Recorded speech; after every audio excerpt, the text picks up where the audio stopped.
sharing them tonight. Let's give Jake a hand for his service.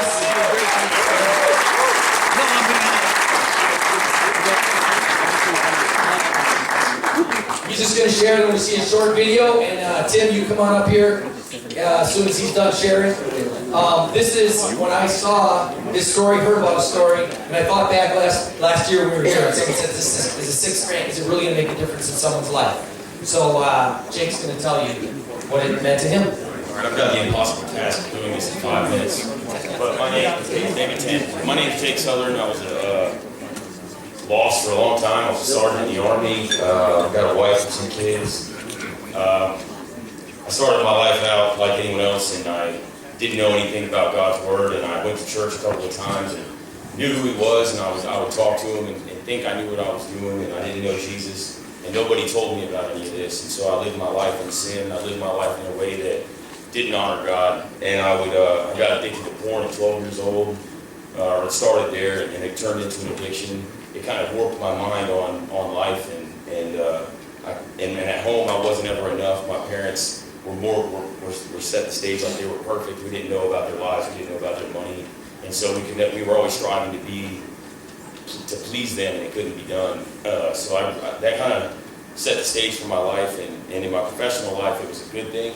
It pushed me. It was a chip on my shoulder. I was more aggressive in proving that I could do anything and be better than everybody, and again, trying to please people. And it just was ruining me because outside of my professional life, I would just drink, and drinking became the only thing that would stop the pain and fill that space that wasn't filled in my heart.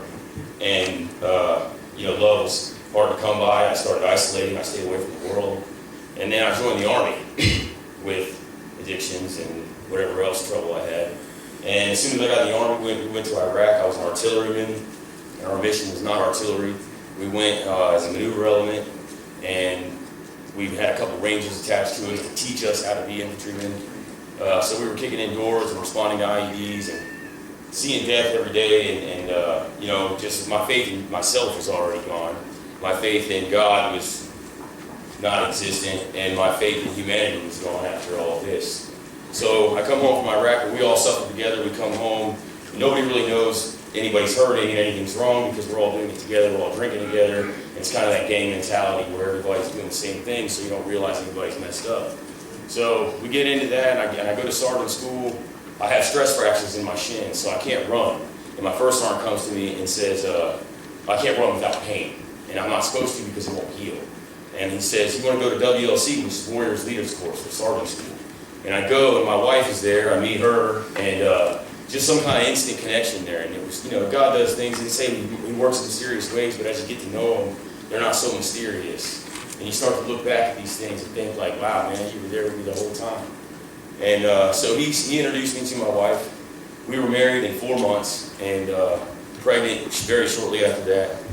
9 months of pregnancy and abuse because my warped mind from pornography had me really, she was just an object to me, like what could she do for me? And that's kind of the way I was living my life because I was hurting so much that I was just reaching. And so we're pregnant, the baby, my first son, my little brother gets blown up in Afghanistan, he's a Marine. And he steps on 10 pounds of homemade explosive going inside of the house. He stepped on it this way, the rifle crushed his face. Took both of his legs, his right arm, and his left hand was destroyed. They saved some of it. And so that happened on May 5th, and I was preparing for war in October, and a son in October. And so we went to Bethesda, we went to Walter Reed, we dealt with Tyler's the best we could. He was stabilized, he had a caregiver with him, so I got back on focus with the mission, and the unit asked me if I would stay longer because I was supposed to get out 6 months into the tour. So I stayed, even though I knew I was going to be away from my brand new family because I was loyal to the unit and to the men that I trained. I was a sergeant at this point, so I had men counting on me is the way I felt. And I was counting on them. And so my son was born, and 2 weeks later I was in Afghanistan, 7 months of shooting artillery on a mountaintop. And then I got moved to a maneuver element, and we were climbing mountains, we were doing route clearance, you check the roads for IEDs. And you move to contact, so you're a moving target until you get shot at or blown up, and then you respond to that. And that's the only way we can fight this enemy. So things happen, and in one moment that you know, I look back on is I got shot at personally, and I haven't told this story to very many people because I don't know how many people believe. But we were doing route clearance in Afghanistan, and truck got blown in half. It's a minesweeper truck, so it's like a scraper, like those they articulate. It's just a one-man cab, and he's in it, and it blows in half. And I'm in a truck way back because we're providing security for them. If something should happen, we're right there. It's called Quick Reaction Force. And so we're with them in case something happens. When the truck gets blown in half, I get out of the truck trying to be a hero. They got all that worked out. I've got the saw. It's a fully automatic 5.56. I go up a hill. I walk around the hill and clear the house because I was trained that the enemy might, you know, looking for trigger men. Really, I was just being selfish. I thought I was going to be a hero. I mean, that's the truth. Like, oh, I'll go up here, you know, by myself. And I come back around and I got my weapon down like this, and the bullets are shooting. I didn't know what it was, but the sand was moving up in front of me. And it felt like a lifetime, but it's probably a few seconds. And I got behind a wall and I sent a volley, and I called and I told them I was taking contact at 12 o'clock. All the gun trucks were down here stabilizing the IED situation. So they had Mark 19s, which shoots grenades. They had 50 cal. They had a lot of artillery, you know, weapons. And so I said, I'm taking contact at 12 o'clock. And as I'm sending my second volley, I can hear a whip cracking past my head. I've never been shot at before. And it's whip, shot, snap, snap, snap. And so I'd say one more time, hey, I'm taking contact. All the gun trucks opened up, and it was like, you know, really, it makes me passionate because we were willing to die for each other. And then when we come home, and the Lord protected me. When I look back at that wall, there was bullet holes all around my head. And I don't know if they were there before me. I don't know, you know, that somebody used that place for target practice, but I have to believe that that was up for me. And, you know, it's just, I don't know how to explain it because I wasn't giving him what he deserved. But I come home from Afghanistan, and my wife and I just completely go two separate directions because my mind is focused on working. Her mind is with the kid that she's already had for a year that I can't touch, that won't let me be his father. She expects me to be this and that, and I can't be that because I don't even know myself.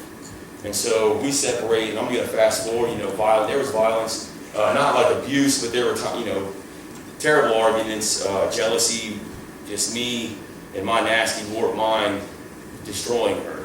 And that fed into my children. So there was no relationships in my house. My kids didn't know me. I didn't know them. My wife doesn't know me. I don't she know. And so there's always conflict because I can't say anything right. I can't do anything right. I'm already suffering mentally. The stress fractures in my legs compounded into scar tissue built up around my nerves. So for 5 years, I was in excruciating pain from 2013 to about 2018. And I lived in that pain because nobody could tell me what was wrong with my feet.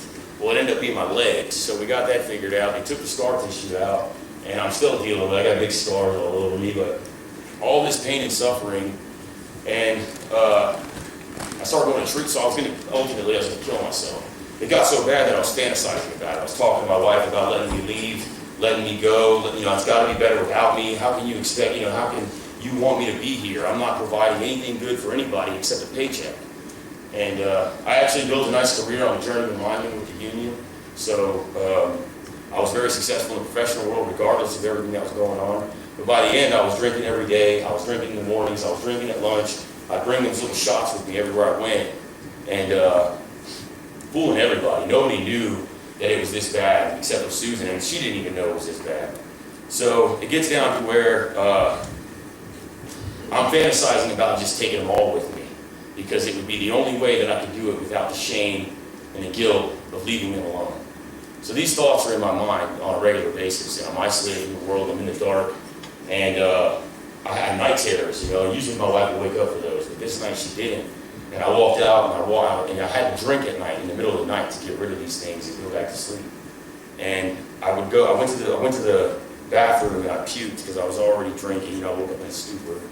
And I got up and I looked in the mirror and my face was red and I was sweating and I just saw my green eyes and I couldn't see my kids and I couldn't see my wife and I couldn't see the dog and I couldn't see anything but darkness. And I could hear voices telling me where the shotgun was and where to grab it and how the metal would feel and where to sit and where to put it on my head and take a test shot to make sure it works, move the chair over here so it's not where the Christmas tree is going to be, and just all these terrible things. And then I can see the images of me laid open and they walk out of their room from the sound of the warning shots. They're witnessing me do that. And then all through all that chaos in my mind, it just shut it down. It was dead silence and said, don't wake up the kids. And I believe that was God talking to me. And I walked back to my room and I went to sleep. And the next day, my wife had called, my sister-in-law called the VA helpline to secretly call me because they didn't know how I respond to that. And the lady gets on the phone with me. I cried for 2 hours. It started my treatment. So I went to the hospital. I got 3 weeks of inpatient treatment for substance abuse. Then I took 4 weeks for mental health. Then I went to Semper Fi Fund, picked up the bills for my family. Praise God, because and that's another organization that you guys should really look into. But anyway, on that note, I don't know if I said thank you so much for what you guys have done for me and everything. Let me get to Alaska. I'm sorry, I'm this way, man. I can't jumpy, but it's the first time I've been able to talk. You're fine. You're doing great. Anyway, so we get to Alaska, things are falling apart. I went through all this treatment, I went through 30 days down in the south, and then I went to PTSD clinic, and I thought this was the end-all be-all. So the VA, it was a combat trauma PTSD clinic. They kicked me out in 5 days and said I was too raw and sensitive for their aid. So I went back to Florida, got 30 more days of treatment. So by now I'm sober enough to get better. I'm starting to read Matthew, and I'm building something of a good thing, but my wife is destroyed. She's got a lot of damage, so we're going through it. Well, we find out about OHOP. She finds out through a caregiver that people have been applying for 7 years and have never been accepted. So she fills out a testimony and sends it in, and they pray over these testimonies. They let us come there the first week, which we never thought anything of it. We just turned it in and forgot about it. But when we get there, we're not even talking. So we fly on a plane over there, and I moved from her on the plane because there was that much division and that much resentment and that much unforgiveness. And when we get to Alaska, she's already talking to Greg about leaving. She doesn't want to be there. And we get to the place. I can't even keep a face. I'm looking terrible. I'm angry. We're not talking. She wants to leave. I broke the sink there, and they didn't even say anything to me. They just fixed it. You know, the grace and the mercy that they showed me allowed me to believe that God was good. And before that, I didn't know. And they sat me down and they told me about Jesus, and they told me about how we're separated from God because of sin, and how Jesus came here and died for that so that we could go to heaven. And I let Jesus into my heart on Wednesday night. I got baptized on Friday. My wife and I both did. And then after that happened, things started changing for me personally. Like Jesus started changing me from the inside out. And I tried all the stuff. I tried all the therapy. I tried all the shots and the surgeries, and I tried all the pills that the VA has. That's the first thing they do is feed 15 pills to you, and they don't tell you what's what. They don't tell you how they interact. You say you're sleepy, they give you a pill. They say you're tired or anxious, they give you a pill. You say you're depressed, they give you a pill. And so any of that, I'm not on any of those pills anymore. And I'm not saying that that's what's going to happen to everybody. And it doesn't happen like this. It's not like, you know, I can hit you in the head and say you're healed. But all I can say is that once I fully let him in my heart, things started changing for the better. And I appreciate you guys, this trip, this Hunt for Life, the passion you all have. It's insane to me. And the way that you guys are doing good, whatever you believe in, it's amazing. It's filling me with the Spirit. I know there's other men the same way. I want to speak for everybody that's been to OHOP because they didn't get a chance to talk to you, and how amazing that thing is for everyone involved. There's more than 22 guys a day that are waiting to kill themselves. There's more than 22 guys that, like, who's the first one tomorrow? And Alaska can help change that. And I want to say thanks to Roger's crew over here because they showed me incredible love, and I appreciate you guys very much.